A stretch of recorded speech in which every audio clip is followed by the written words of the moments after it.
Boivin, top of the slot, gets it straight back from Ellis. Pass across, top of the circle, Ellis again. Exchanging passes down there with the right winger, Pellini sends into Boivin, he shoots, oh he misses!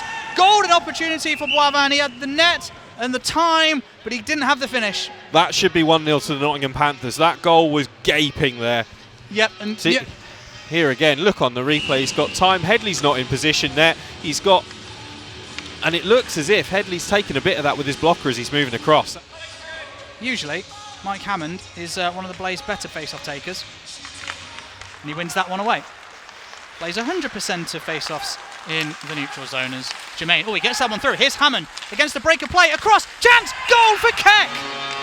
And it only requires an inch of space for Tristan Keck. He finds the twine, his 8th goal of the competition, and that makes him the league leading goal scorer, Stu, as we look again.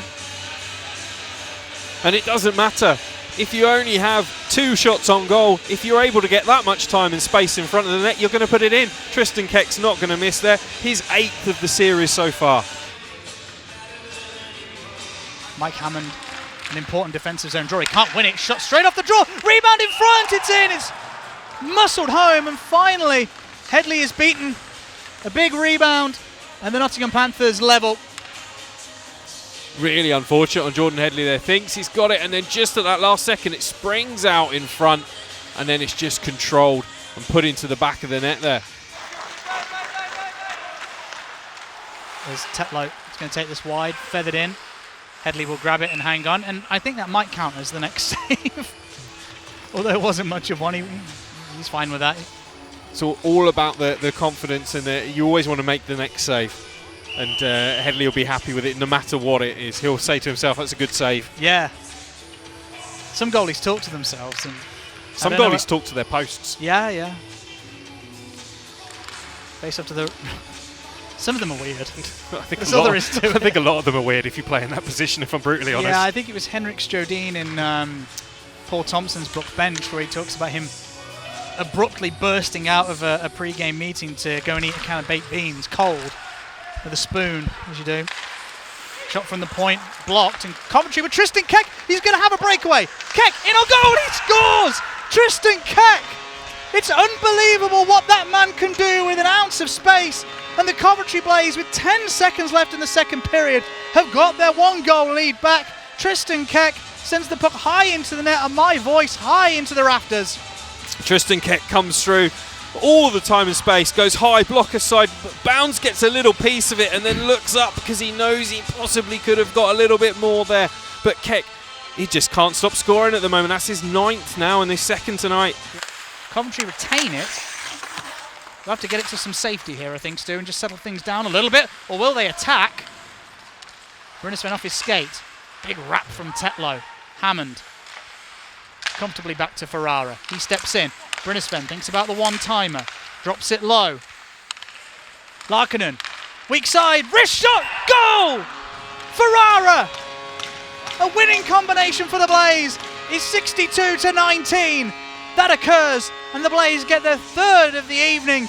And Luke Ferrara, who led the league in goals last year, does not need to be given anywhere near that much time and space to score. A luxury that he wraps up and dispatches, Stu. It's in that position that he scored a lot of his goals, on the power play, in the high slot, just by the circle. He's got time and space to really choose where he wants to put it, and he goes glove side, and Ben Bounds doesn't really see much of it. He knows roughly where it's going, but he can't stop it. There's a chance on the top of the circle. Ellis.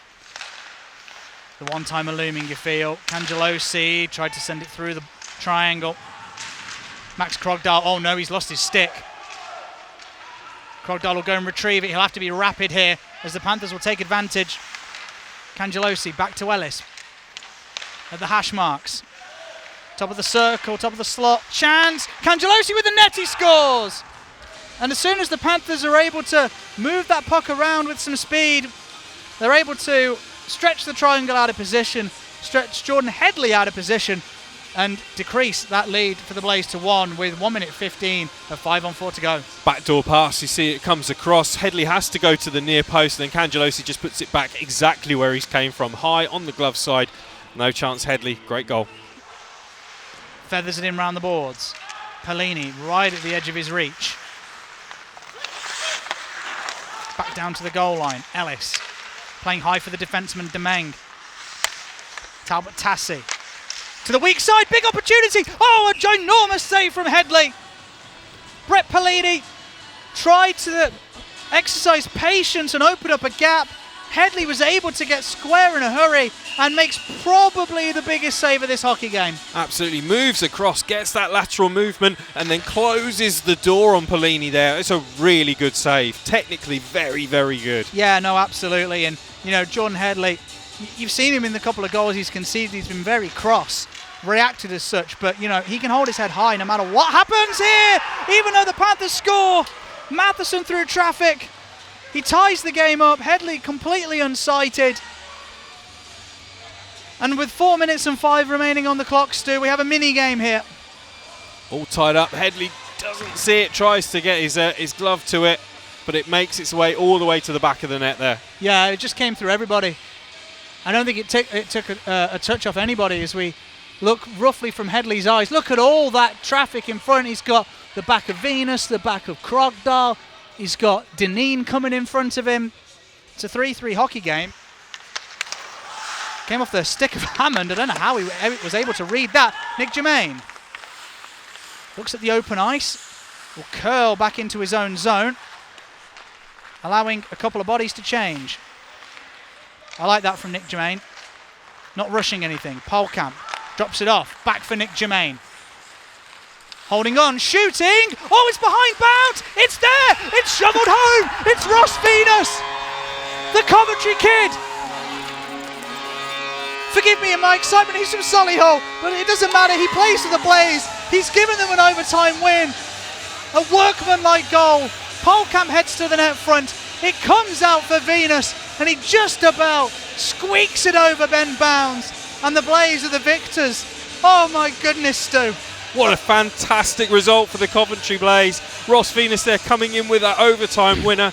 Great play as well, just following up. It's exactly what a forward should be doing in that position. He heads hard to the net and looking for the rebounds as they come out. He comes in a bit of a scramble, the puck comes loose and he just lifts it up over Ben Bounds. He's trying his best, but he hasn't really got much of a chance. Oh my goodness, all he needed to do was get some elevation. He got sufficient to just loop it over Bounds between his arms. And Ross Venus, you know, I thought Clements might have had the winner on his stick, you know, the previous shift, and it wasn't quite to be. But Ross Venus, unbelievable.